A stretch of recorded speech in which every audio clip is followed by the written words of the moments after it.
In the world of political commentary, there are moments when a debate becomes more than just a disagreement over ideas.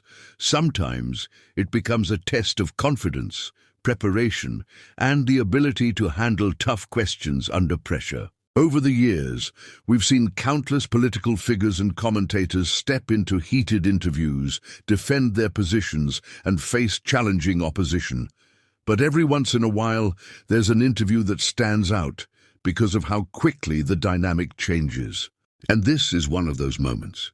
In this video, we're going to take a look at a heated exchange involving conservative commentator Ben Shapiro and British journalist Andrew Neil, where a discussion about politics, ideology, and public debate takes a dramatic turn. Now, before we dive into the full story, comment where you're watching from, and don't forget to like and subscribe so you don't miss the next one.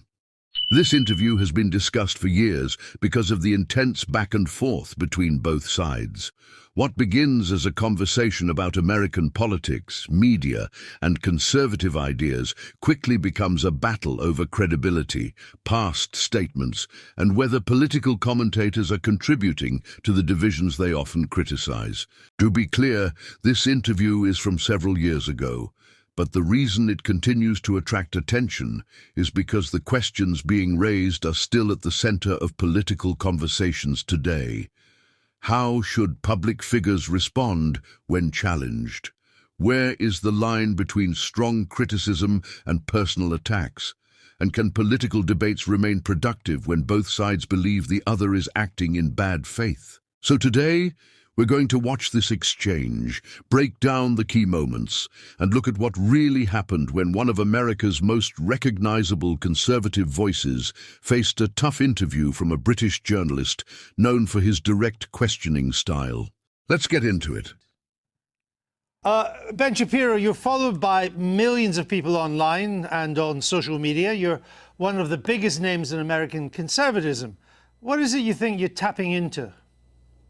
Well, I think that there are a couple of things. One, there is actually a hunger for different ideas. The monolithic nature of the United States media is pretty evident in terms of its politics. People tend to agree on essentially the liberal point of view and increasingly a radical leftist point of view in the media. And obviously, I speak in response to that. At the same time, I try to provide an honest take on the issues of the day, and that means that I am not beholden to the Republican Party, for example. It means that I am going to speak out whenever I think that a principle is being violated, just no matter who is doing the violation. You worked for the right-wing Breitbart website, but you left over its support for Donald Trump. And I think you said you'd never vote for Mr. Trump. Why is that? Well, in 2016, the Breitbart made a hard turn in favor of one particular candidate, and that's their prerogative. Lots of publications have an editorial point of view, and Breitbart was one of those. The reason that I left Breitbart specifically was because of an incident in which a Breitbart reporter, a female reporter, was grabbed on the arm by Corey Lewandowski, then the campaign manager for President Trump, and was bruised on the arm, and then Corey Lewandowski proceeded to lie about it, and Breitbart proceeded to throw its own reporter under the bus, suggest that she was lying or making this up. And at that point, I determined that I could no longer work for a publication that wasn't even willing to stand up for its own reporters, and instead would throw those reporters under the bus in favor of a candidate that it sought to back. Haven't you lost your battle for the Republican Party, though? Isn't the Republican Party now the party of Trump?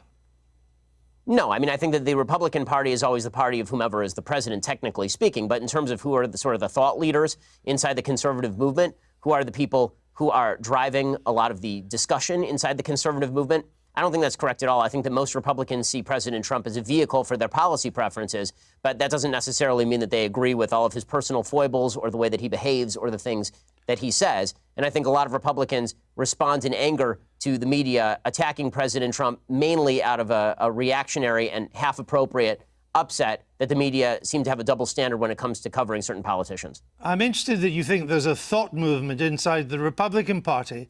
I mean, haven't the conservatives run out of ideas in America? All the new policies, the Medicare for all, $15 minimum wage, the Green New Deal, they're all coming from the left, and they're popular. Well, frankly, I'm confused by the idea that any of those are particularly new ideas. I mean, most of those ideas have been around since Franklin Delano Roosevelt at the very earliest, or at the very latest, rather. Some of them go all the way back to Woodrow Wilson. But the idea that new ideas are absent in the Republican Party is obviously untrue. We have a very strong debate that goes on inside sort of the conservative halls of intelligentsia about what is the appropriate action to take with regard to the medical system. Should global warming be considered a real threat, or should global warming be considered something that technology will solve? And if so, what are the best aspects of solving that? Now, there's a rich intellectual debate on the right about nationalism versus patriotism, for example, or populism versus free marketeerism. That debate is happening on the right to sort of suggest that the right in America is bereft of ideas, but the left is full of ideas. Number one, not all ideas are good ideas. I mean, AOC is pretty good evidence of that. I'm a big fan of some old ideas myself that I think are pretty good.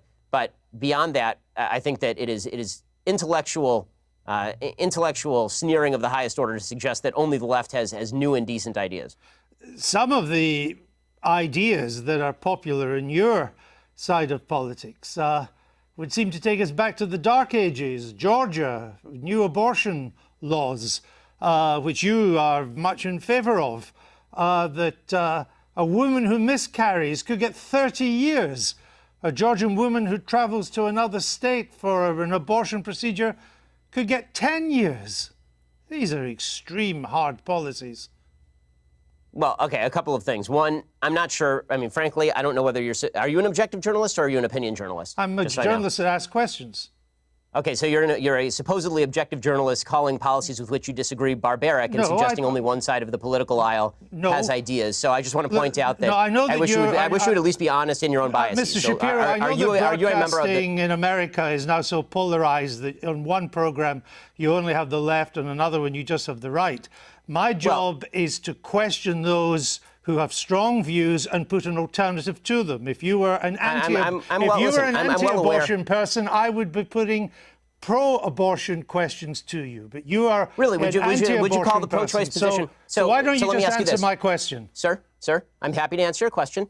Please answer this one. Would you suggest that a late-term abortion is brutal? I'm not taking a view on this issue. I'm asking you the questions. Sir, you just suggested that the pro-life position is inherently brutal and terrible, so I'm asking you, as an objective journalist, would you ask the same question to a pro-choice advocate by calling their position brutal and horrible? What I'm asking you is that why is it that a bill banning abortions after a woman has been pregnant for 6 weeks is not a return to the Dark Ages? What's your answer?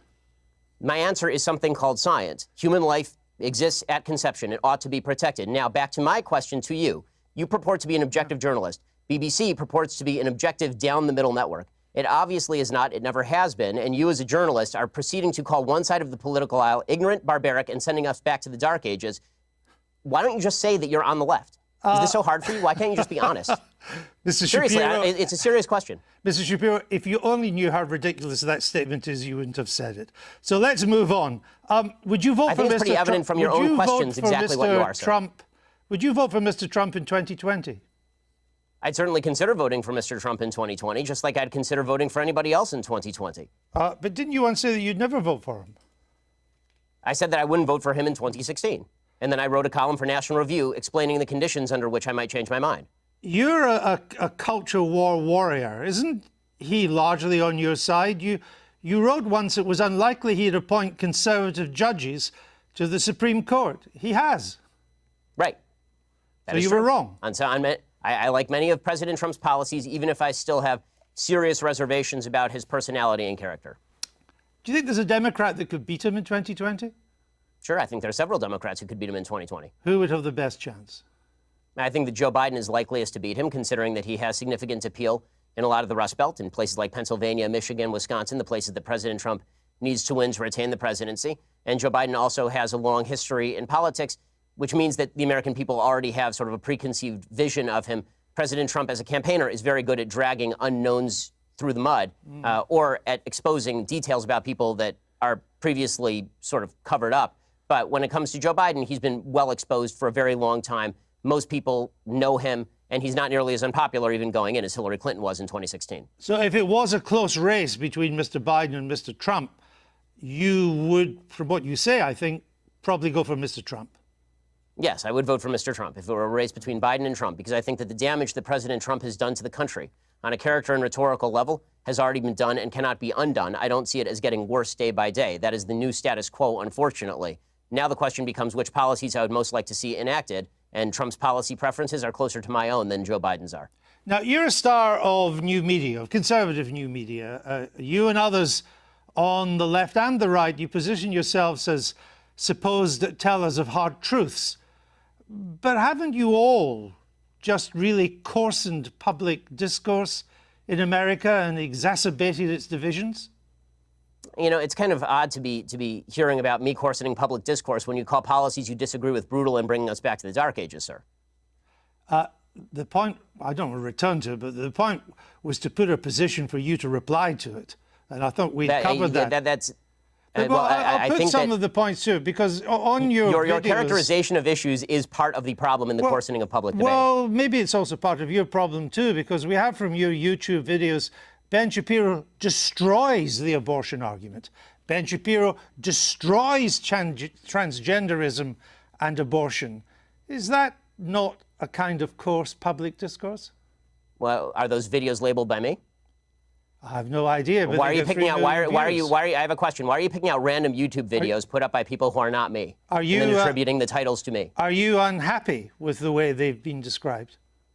I think that people can describe me however they please. It's a free country, and I'm all in favor of a public debate. If you watch the actual clips, they are generally civil conversations between me and somebody who disagrees with me. You say in your new book, you suggest that America's largest struggle at the moment is, quote, the struggle for our national soul.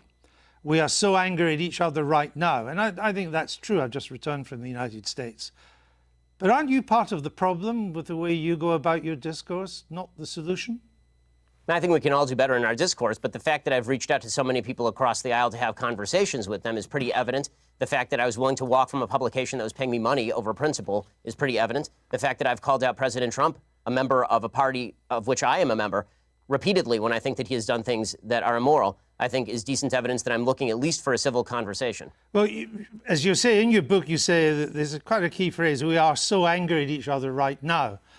But as I say, aren't you part of that anger? Aren't you encouraging that anger? For example, you described Mr. Obama's State of the Union address in 2012 as fascist mentality in action.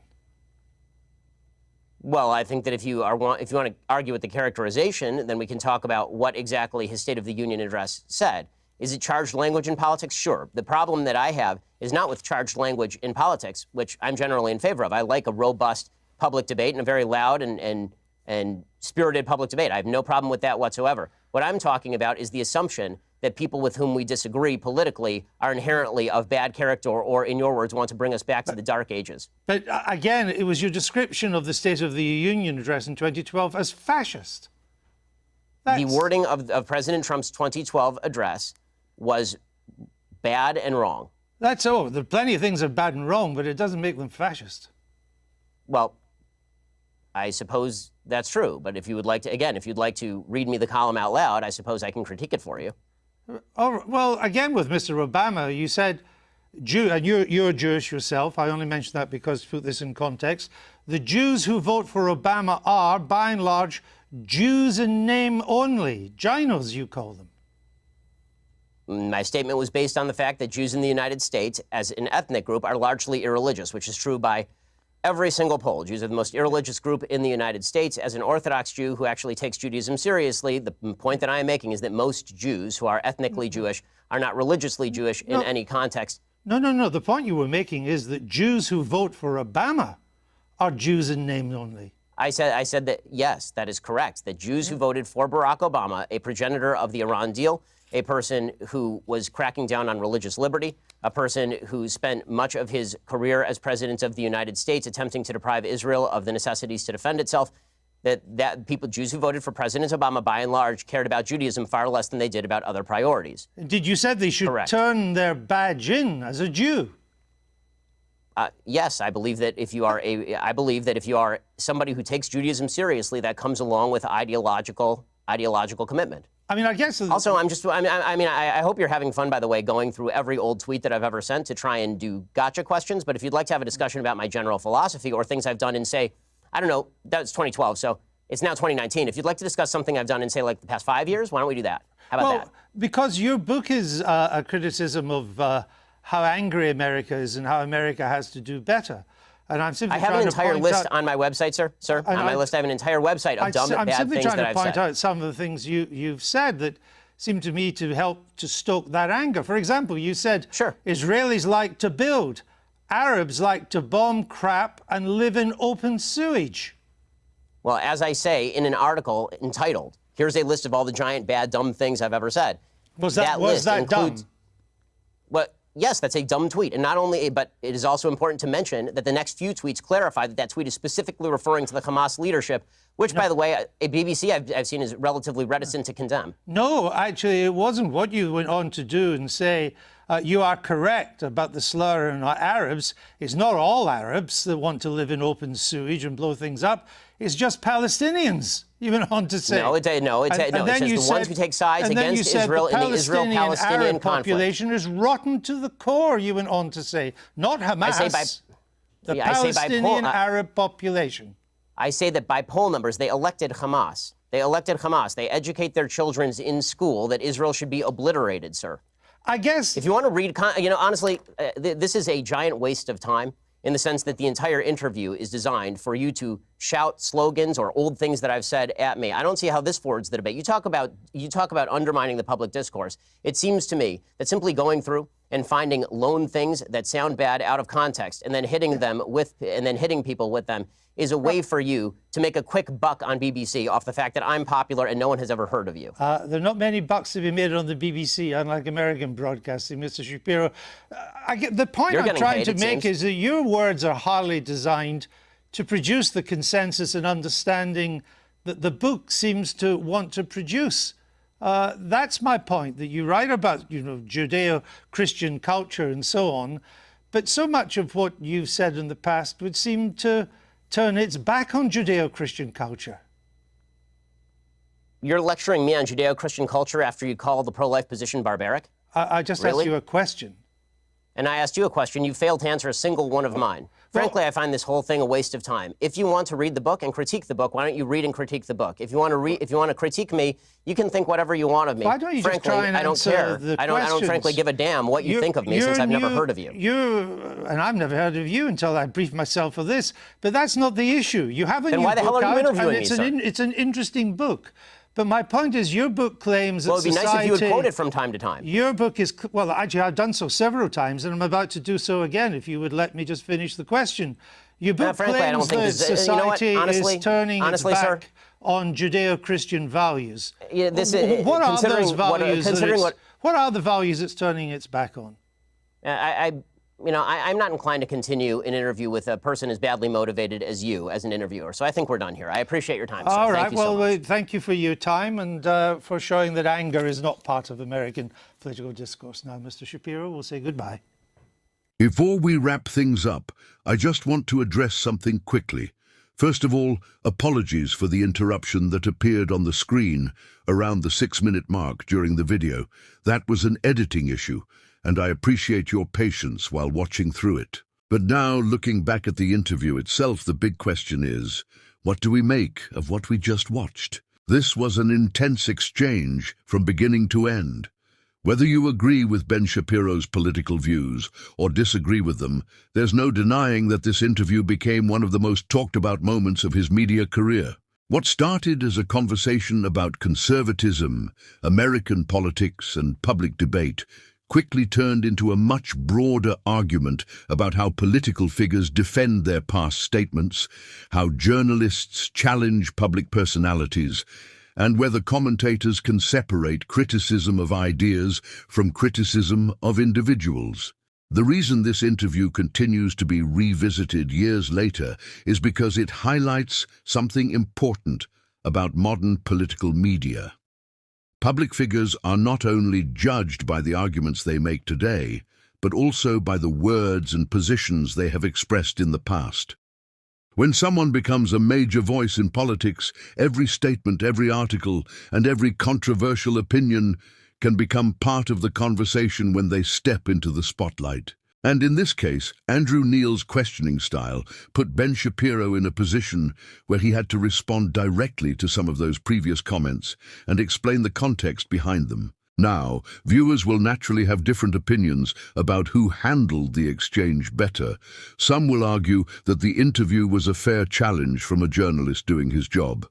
Others will argue that certain questions focused too heavily on past remarks rather than the ideas being presented in the moment. That's exactly why moments like this continue to create debate long after the interview ends. But now, I want to hear from you. Did you think Andrew Neil's questions were fair and effective, or do you think the interview became more focused on confrontation than discussion? And after watching the full exchange, who do you think handled the pressure better? Let me know your thoughts in the comment section below. If you enjoyed this breakdown and want more political commentary covering the biggest debates, interviews, and media moments from around the world, make sure to subscribe, leave a like, and turn on notifications so you don't miss the next video. Thank you for watching, and I'll see you in the next one.